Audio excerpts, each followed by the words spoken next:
कहानी की शुरुआत में साउथ अफ्रीका के एक छोटे से फार्म पर एक लड़का पैदा हुआ जिसका नाम रखा गया पीटर कीथ। सब उसे प्यार से पीके बुलाते थे।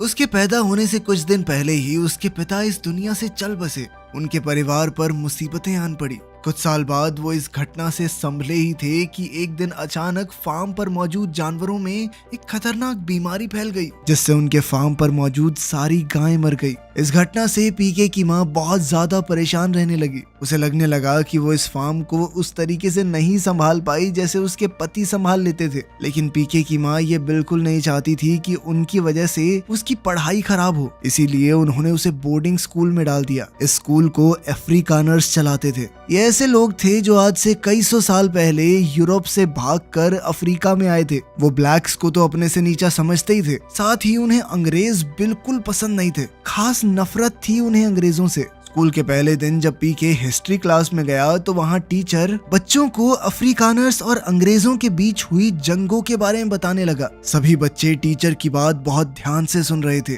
टीचर ने बच्चों को कहानी ऐसे सुनाई कि कैसे अंग्रेज बहुत ज्यादा बुरे हैं और उन्होंने उनके लोगों के ऊपर जुल्म ढाए हैं। तब पीके को एहसास हुआ कि वो क्लास में अकेला ब्रिटिश है। सभी बच्चे अब पीके को गुस्से से घूर रहे थे। उन सब के लिए वो उनका एक दुश्मन बन चुका था। जैसे इतना काफी नहीं था, अचानक पीके के पीछे बैठे एक लड़के ने उसके मुंह पर थूक दिया। पूरी क्लास में उसके खिलाफ नफरत का माहौल था। आने वाले दिन पीके के लिए बिल्कुल भी आसान नहीं थे। बोल्टा नाम का एक शैतान लड़का अपने कुछ दोस्तों के साथ आया और पीके को वॉशरूम में पकड़ लिया। इसके बाद वो लोग उसे नीच बोलकर चढ़ाने लगे और फिर उन तीनों ने मिलकर उसके ऊपर पेशाब कर दिया। उस बच्चे को बहुत ज्यादा परेशान किया जा रहा था। पीके अब इतना डर चुका था कि वो नींद में अपना बिस्तर गीला कर देता। मानो ये सब बहुत नहीं था कि अगले दिन खबर आई कि उसकी माँ की भी मौत हो गई है। वो अपनी माँ के अंतिम संस्कार के लिए घर पहुंचा। पीके को इस बात का बहुत पछतावा था कि वो अपनी माँ को बीमार हालत में छोड़कर जाने के लिए तैयार ही क्यों हुआ। हो सकता है अगर वो पीछे रह जाता तो उसकी माँ को एक जीने का सहारा मिल जाता।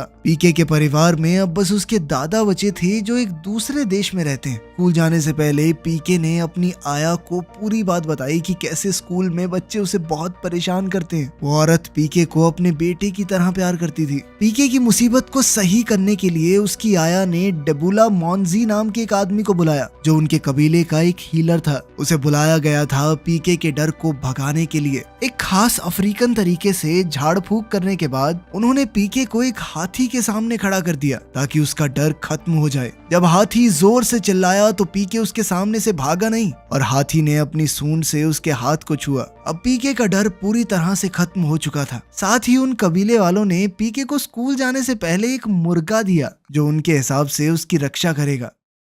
अब बाकी शैतान बच्चे जैसे ही पीके को परेशान करने आते, मुर्गा उसे पहले ही जगा देता। इस चीज से बहुत ज्यादा फर्क तो नहीं पड़ता था, लेकिन कम से कम पीके को तैयार होने का मौका मिल जाता। कुछ वक्त और बीता और सेकेंड वर्ल्ड वॉर शुरू हो गई। हर तरफ युद्ध का माहौल था। अंग्रेजों से नफरत करने वाले स्टूडेंट हिटलर को अपना आइडल मानने लगे और पूरे स्कूल में उनका बस एक टारगेट था और वो था पीके। एक दिन सभी स्टूडेंट्स ने पीके को पकड़कर ब्रेस्टन को सौंप दिया। ब्रेस्टन किसी तानाशाह से कम नहीं था। उसने पीके को एक जोरदार थप्पड़ मारा और अपनी ताकत दिखाने के लिए पीके के मुर्गे तक को मार डाला। पीके का डर अब गुस्से में बदल चुका था। उसने अपनी पूरी ताकत के साथ ब्रेस्टन को धक्का मारा जिससे ब्रेस्टन नीचे गिर गया और एक छोटा सा झंडा उसके पिछवाड़े में घुस गया। ब्रेस्टन ने इसका बदला लेने के लिए पीके को उल्टा लटका दिया और अब वो उसे जान से मारना चाहता था। एन वक्त पर वहाँ पर स्कूल का टीचर पहुंच गया जिसने ब्रेस्टन की इस घटिया हरकत के लिए उसे चमाट दिया और एक दूसरे स्टूडेंट को मारने की कोशिश करने के लिए ब्रेस्टन को स्कूल से भी निकाल दिया गया। स्कूल में हुए इस हादसे के बाद पीके को अपने दादा के पास वापस भेज दिया गया जो अब दूसरे देश से लौट आए थे, लेकिन वो अभी पीके की जिम्मेदारी उठाने के लिए तैयार नहीं थे। इसीलिए उन्होंने उसे पालने की जिम्मेदारी डॉक नाम के एक आदमी को दे दी। डॉक हिटलर के राज में जर्मनी से भागकर यहाँ आया था। उनके पूरे परिवार को नाजियों ने मार दिया था। उन दोनों का एक दूसरे के अलावा इस दुनिया में था ही कौन। तो ये टीचर और स्टूडेंट से कब परिवार बन गए उन दोनों को ही पता नहीं चला। जिंदगी बहुत अच्छी चल रही थी। डॉक पीके को जिंदगी जीना सिखा रहे थे, लेकिन एक दिन अचानक डॉक को ब्रिटिश पुलिस ने अरेस्ट कर लिया क्योंकि उसने ये बात छुपाई थी कि वो जर्मन है। अंग्रेजों ने उन्हें जेल में तो डाल दिया, लेकिन जेल का हेड और बहुत सारे गार्ड जर्मन थे और उन्होंने पीके को जब चाहे तब डॉक से मिलने की इजाजत दे दी ताकि वो बच्चा अकेला न महसूस करे। पीके और डॉक का रिश्ता सलाखों के पीछे भी मजबूत रहा, मगर दिक्कत अभी भी वैसी थी। पीके को स्कूल में अभी भी बहुत परेशान किया जाता था। डॉक ने उसकी प्रॉब्लम को समझा और उसे ट्रेनिंग करने के लिए गील से मिलवाया। गील ने लगभग अपनी पूरी जिंदगी जेल में बताई थी और अब डॉक के कहने पर वो पीके का बॉक्सिंग कोच बन गया। सबसे पहली चीज जो उसने पीके को समझाई वो थी कि सबसे पहले अपना दिमाग इस्तेमाल करो, उसके बाद दिल। पहले ट्रेनिंग सेशन के बदले में गील ने डॉक से तंबाकू मांगा, मगर सार्जेंट बोरमैन ने उसकी ये बात सुन ली और बिना किसी वार्निंग के गील को सबके सामने पीटना शुरू कर दिया, मगर गील ने वो दर्द चुपचाप सह लिया। पीके ये सब देखते हुए मन ही मन सोच रहा था कि वो गील को तंबाकू देकर रहेगा, फिर चाहे उसे कुछ भी करना पड़े।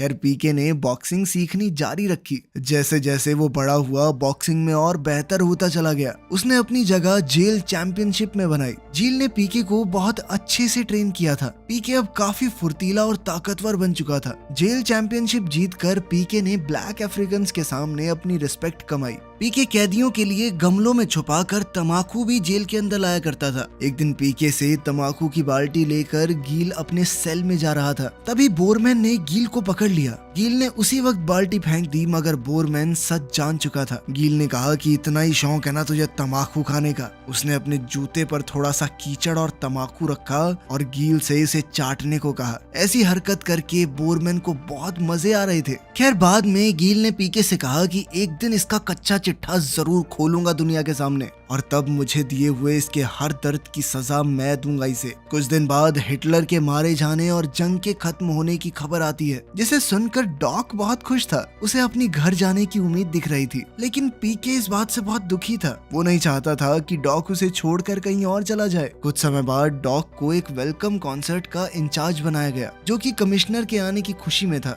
पीके और जील ने मौके का फायदा उठाकर अफ्रीकन भाषा में गाना लिखा, जिसमें गार्ड्स का मजाक उड़ाया जा रहा हो, वो भी उनकी नाक के नीचे। कॉन्सर्ट का दिन आ गया और अब सभी टेंशन में थे। जेल के हेड ने सबको वार्निंग दी कि अगर एक भी गलती हुई तो उनका मजा सजा में बदल जाएगा। मगर जैसे ही म्यूजिक शुरू हुआ, सभी कैदी गाने को मजे से गाने लगे। गार्ड्स कंफ्यूज थे, उन्हें कुछ भी समझ नहीं आ रहा था। इसी बीच जील अपना लॉन्ड्री का काम खत्म कर रहा था। तभी बोरमैन ने उसे पकड़ लिया और वो जील को मार मार कर गाने का मतलब पूछने लगा। जील ने पहले तो बहुत सोचा, लेकिन फिर कहा कि इसका मतलब यही है कि गार्ड्स डरपोक और कायर हैं, और वो बार बार बोरमैन को डरपोक कायर कहने लगा, जैसे इस बात से जील को सुकून मिल रहा हो। बोरमैन को बहुत गुस्सा आ गया और उसने जील को पूरी ताकत के साथ डंडे से मारा, जिससे जील बुरी तरह जख्मी हो गया। दूसरी ओर पीके को महसूस हुआ कि जील वहां नहीं है, तो वो भागकर जील को ढूंढने गया। इससे पहले कि वो जील को ढूंढ पाता, बहुत देर हो चुकी थी। जील ने मरते हुए पीके को सारी ब्लैक ट्राइब्स को एक साथ जोड़ने के लिए धन्यवाद कहा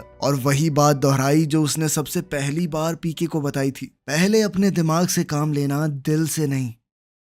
कुछ साल और बीत गए और अब पीके एक जवान लड़का बन चुका था। वो इस वक्त जोहानिसबर्ग के एक इंग्लिश स्कूल में पढ़ रहा था। पीके ने स्कूल में अपनी बॉक्सिंग जारी रखी। एक दिन एक मैच ऐसा हुआ जिसमें पीके पहला मुक्का लगते ही नीचे गिर गया। वो मैच हारने वाला था कि उतने में उसे एक लड़की नजर आई जो पीके को उठने को कह रही थी। साथ ही उसे बाहर से कुछ मंत्रों की आवाज आई। ये आवाज थी ब्लैक स्टूडेंट्स की, जिन्हें रंग भेद की वजह से स्टेडियम में आने तक की इजाजत नहीं थी। वो सिर्फ बाहर से ही देख सकते थे। इन सारी चीजों से पीके को हौसला मिला और वो उठ खड़ा हुआ। उसने अपने ओपोनेंट पर एक के बाद एक मुक्के बरसाने शुरू कर दिए, जिसके बाद पीके जबरदस्त तरीके से ये फाइट जीत गया। सब लोग पीके की वाहवाही करने में लगे हुए थे, लेकिन पीके की आंखें बस उस लड़की को ढूंढ रही थी। अपने दोस्त मौरी की मदद से पीके ने उस लड़की को ढूंढ ही लिया। उस लड़की का नाम मारिया है और वो डैनियल नाम के एक इंसान की बेटी है, जो कि अफ्रीकानर्स पार्टी का एक बहुत बड़ा लीडर है। पीके उस लड़की से मिलना चाहता था, तो रात को वो हिम्मत जुटाकर मारिया के बोर्डिंग स्कूल में घुस गया। इसके बाद वो मारिया की बालकनी में उससे मिलने पहुंचा। उन्हें एक दूसरे के साथ समय तो काफी कम मिला, लेकिन पीके ने मारिया से वादा किया कि वो कल उसके पिता से शादी की बात करेगा। अगले दिन मौरी पीके को एक ऐसे जिम में ले गया जहां गोरे और काले लोग एक साथ ट्रेनिंग करते थे। पीके हॉपी से भी मिला, जो कि इस जिम का मालिक है और साथ ही एक बहुत अच्छा बॉक्सिंग कोच भी। हॉपी भी पीके के बॉक्सिंग टैलेंट से बहुत इम्प्रेस हुआ और उसने खुद पीके को ट्रेन करने का फैसला किया। लेकिन इस सब के बावजूद पीके तो अभी भी मारिया के बारे में सोच रहा था, जिसके बाद वो अगले दिन मारिया के पिता से बात करने उसके घर पहुंचा। मगर मारिया के पिता ने उसे ये कहकर भगा दिया कि ऐसा सपने में भी मत सोचियो वरना खाल उधेड़ दूंगा तेरी। लेकिन मारिया को इस बात से फर्क नहीं था। वो अपने पिता के खिलाफ जाकर पीके से मिलने बॉक्सिंग जिम में आई। इसके कुछ समय बाद पीके का रास्ता एलायस ने रोका। एलायस गील के साथ जेल में रह चुका था। वो एक बॉक्सिंग एजेंट था। एलायस ने बताया कि जब तुम्हारा मैच चल रहा था तो बाहर लोगों को इकट्ठा करने वाला मैं ही था। फिर उसने पीके को दूमा से मिलवाया। दूमा ने पीके को ये कहकर चैलेंज किया कि काले लोगों के अंदर भी उतनी ही जान है जितनी तुम लोगों के अंदर है। अगर तेरे अंदर गूदा है ना तो आजा लड़के दिखा मुझसे। पीके ने खुशी खुशी उसका चैलेंज एक्सेप्ट कर लिया, जिसके बाद वो उनके साथ अलेक्जेंड्रा गया। वो काले लोगों का एक कस्बा था जहाँ बहुत ज्यादा गरीबी थी। दूमा और पीके की फाइट को देखने के लिए बहुत ज्यादा लोग आ गए थे। रिंग में दोनों एक दूसरे पर मुक्के बरसा रहे थे। दोनों ही बेहद अच्छे खिलाड़ी थे, मगर दूमा अब तक पीके के ऊपर भारी पड़ रहा था। उसने अपने एक जबरदस्त मुक्के से पीके को मैट पर गिरा दिया, मगर पीके ने हार नहीं मानी। अगला राउंड शुरू होते ही पीके दूमा की कमजोरियां ढूंढने लगा, मगर दूमा ने उसे फिर से नॉकआउट कर दिया। जैसे ही पीके नीचे गिरा उसके दिमाग में वही सब चीजें चलने लगी जो बचपन में उसके साथ हुई थी, और उसने सोच लिया कि वो कभी हार नहीं मान सकता। अगले राउंड में पीके ने 8 ऐसे जबरदस्त मुक्के चलाए कि दूमा की सिट्टी पिट्टी गुल हो गई। हर एक मुक्का पिछले से ज्यादा तेज था। दूमा नीचे गिर गया और पीके अब जीत चुका था, मगर वहाँ किसी को भी उसकी जीत की खुशी नहीं थी। सभी काले लोग दूमा के सपोर्टर्स थे। हर तरफ सन्नाटा था, मगर दूमा को पीके का लड़ने का अंदाज बहुत पसंद आया। वो खड़ा हुआ और उसने पीके का हाथ उठाकर कहा कि ये होता है वो योद्धा जो कभी हार ना माने। जिसके बाद सब लोग खुशी से झूम उठे। वो सब लोग अब पीके को अपना समझने लगे थे। गील ने बहुत से लोगों को पीके के किस्से सुनाए थे कि कैसे वो बाकी सब जैसा नहीं है। उसने जेल में भी सभी ब्लैक ट्राइब्स को इकट्ठा किया था। ये बातें अब और ज्यादा फैलने लगी। खैर कुछ वक्त बाद पीके अपने बोर्डिंग स्कूल वापस आ गया। वो मारिया को देखना चाहता था। पीके ने मारिया को अलेक्जेंड्रा के बारे में सब कुछ बताया कि कैसे वहाँ के लोग इतनी बुरी हालत में रह रहे हैं। अगले दिन पीके अलेक्जेंड्रा वापस चला गया दूमा के साथ वहाँ के बच्चों को ट्रेन करने। जब पीके गांव की सैर कर रहा था तो उसने देखा कि वहाँ एक बाथरूम के आगे बहुत लंबी लाइन लगी हुई थी। सरकार ने 200 लोगों के लिए सिर्फ एक बाथरूम बनवाया था। वहाँ की हालत बहुत ज्यादा खराब थी। पीके को पता चला कि यहाँ सिर्फ 2% लोग ही पढ़े लिखे हैं। उसे एहसास हुआ कि आज तक मैं तो मजे में जी रहा था, ये सोच के कि पूरी दुनिया ऐसी ही है। दूमा ने पीके से कहा कि तुम यहाँ पर अंग्रेजी क्यों नहीं सिखाते इन बच्चों को। दूमा चाहता था कि यहाँ के बच्चे आने वाली चुनौतियों के लिए तैयार रहें, मगर पीके जानता था कि ये इतना आसान नहीं होगा। अफ्रीकानर्स उसे कभी ऐसा नहीं करने देंगे। फिर दूमा ने उसे याद दिलाया कि तुम कभी हार न मानने वाले योद्धा हो। तुमने ही जेल में सारी ब्लैक ट्राइब्स को जोड़ा था। ये शब्द उसके दिल पर असर करते हैं, मगर वो अभी भी थोड़ा घबरा रहा था। लेकिन फिर भी अपने देश में काले लोगों की इतनी बुरी हालत देखकर उसे बहुत बुरा लग रहा था। वो अपने स्कूल के हेडमास्टर के पास गया और उनसे कहा कि इनको भी पढ़ाते हैं, इनको एडमिशन देते हैं स्कूल में। पीके ने इतने जोश के साथ ये बातें कही कि हेडमास्टर उनकी बात मान गया, मगर पीके को उन्हें खुद पढ़ाना पड़ेगा। इसके बाद पीके मारिया से मिलने पहुंचा। मारिया ने उससे कहा कि तुम डांस पार्टी में मेरे साथ चलोगे ना। लेकिन पीके ने उसे समझाया कि यार ये डांस पार्टियां उतनी जरूरी नहीं है, तुम वहां जाकर देखोगी ना क्या हालत है उन लोगों की, तुम्हें समझ में आएगा। उस रात मारिया अपने परिवार के साथ घर पर डिनर कर रही थी। अब वो भी बहुत परेशान थी अलेक्जेंड्रा के लोगों के लिए। जब उसके अपने परिवार के लोग काले लोगों के बारे में बेकार बातें कर रहे थे तो उसका गुस्सा फूट गया। उसने कहा कि मैं अलेक्जेंड्रा जाना चाहती हूँ, उन गरीब लोगों को उनका हक दिलाना चाहती हूँ। हम उनके देश में आए हैं, वो नहीं। डैनियल को उसकी इन बातों से बहुत गुस्सा आ गया और उसने मारिया को उठकर थप्पड़ जड़ दिया। दूसरी तरफ पीके और मौरी दूमा और उसके दोस्तों का अलेक्जेंड्रा से इंग्लिश स्कूल में वेलकम करते हैं। ये काम खतरे से खाली नहीं था। अगले दिन जब क्लास चल रही थी तभी अचानक मारिया वहां आई और उसने कहा कि मैं भी इन लोगों को पढ़ाने में तुम्हारी मदद करना चाहती हूँ।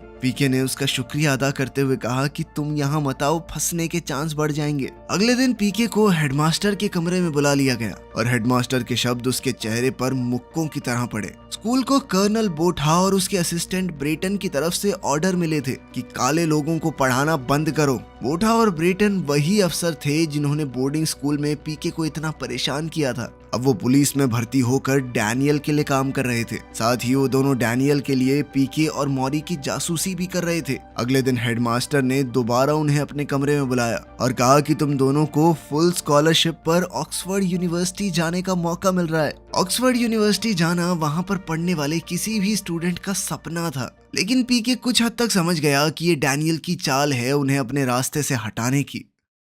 कुछ दिन बाद जब पीके दूमा के साथ जिम में ट्रेनिंग कर रहा था तो वहाँ ब्रेटन अपने कुछ फौजियों के साथ जिम को सील करने आ गया और उसका जिम्मेदार पीके की स्कूल वाली हरकत को बताया गया। ब्रेटन ने बिना किसी बात के अपने फौजियों से कहा कि इन्हें मारो। उसने सीधी चेतावनी दी कि ये काले लोगों के साथ इतना घुलना मिलना नहीं चलेगा, समझे। वो ऐसा करके अपनी ताकत दिखाना चाहता था। अब पीके बहुत डर चुका था। उसने हिसाब लगाया कि वो चाहे जितनी भी कोशिश कर ले सरकार से नहीं भिड़ सकता। उसने ऑक्सफोर्ड यूनिवर्सिटी जाने का फैसला कर लिया था और अब वो मारिया को उसके साथ चलने के लिए मनाने आया था। जब पीके जिम के बाहर से गुजर रहा था तो उसे वहाँ का मालिक हॉपी मिला जो जिम के बाहर एक पेंटिंग बना रहा था जिसमें एक काला और गोरा इंसान एक दूसरे के साथ लड़ रहे थे। ये सीधे तौर पर सरकार के मुंह पर एक तमाचा था। वो फैसला कर चुका था कि मैं किसी से नहीं डरता, मेरे जिम में सब साथ में रहेंगे। पर फिर अगले ही दिन ब्रेटन रात को अपने फौजियों के साथ जिम में आया और सबको बाहर निकाल कर जिम में आग लगा दी। फौजी हॉपी को पकड़कर जेल में ले जा रहे थे तभी हॉपी ने पीके से कहा कि कभी लड़ना मत छोड़ना।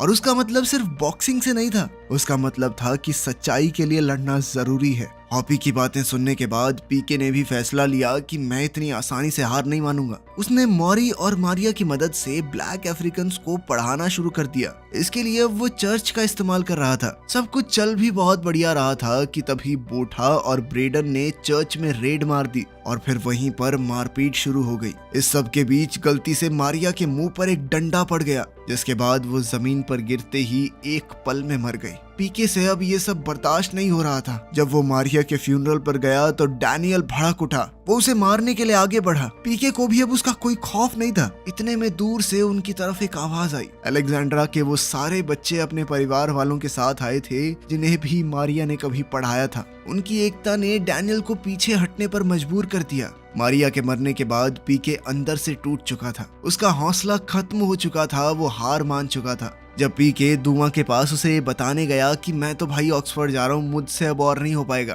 तो उसने वहाँ के बच्चों को इंग्लिश बोलते हुए देखा जो पीके ने ही उन्हें सिखाई थी। पीके को एहसास हुआ कि उसका यहाँ रहना ज्यादा जरूरी है। हालातों को बदलने के लिए आग में तो जलना पड़ेगा। उसने ऑक्सफोर्ड जाने का अपना फैसला बदल दिया कि लड़ाई जारी रहनी चाहिए। एक शाम अचानक से अलेक्जेंड्रा में भगदड़ मच गई। काफी सारे फौजी वहाँ घुस आए थे और उन्होंने अलेक्जेंड्रा के लोगों को परेशान करना शुरू कर दिया। उन सब से पीके का पता पूछ रहे थे। पीके और दूमा जल्दी से वहाँ से निकलने की कोशिश में लग गए। वो लोग भीड़ के बीच से भागते हुए वहाँ से निकल ही रहे थे कि तभी ब्रेटन ने दूमा के पैर में गोली मार दी, मगर दूमा ने फिर भी पीके को भाग जाने को कहा। सभी लोगों ने भी पीके की भागने में पूरी मदद की। दूमा के पैर में गोली लगी जरूर थी लेकिन शायद छूकर निकल गई थी। वो बहुत ज्यादा बुरी हालत में नहीं था। और फिर कर्नल बोठा को वहाँ देखकर उसका खून खौल गया। दूमा ने मौका देखकर एक भाला उठाया और बोठा की छाती में घुसा दिया, जिससे बोठा की मौके पर ही मौत हो गई। दूसरी ओर ब्रेटन एलायस को मारने ही वाला था कि इतने में पीके ने उस पर हमला कर दिया।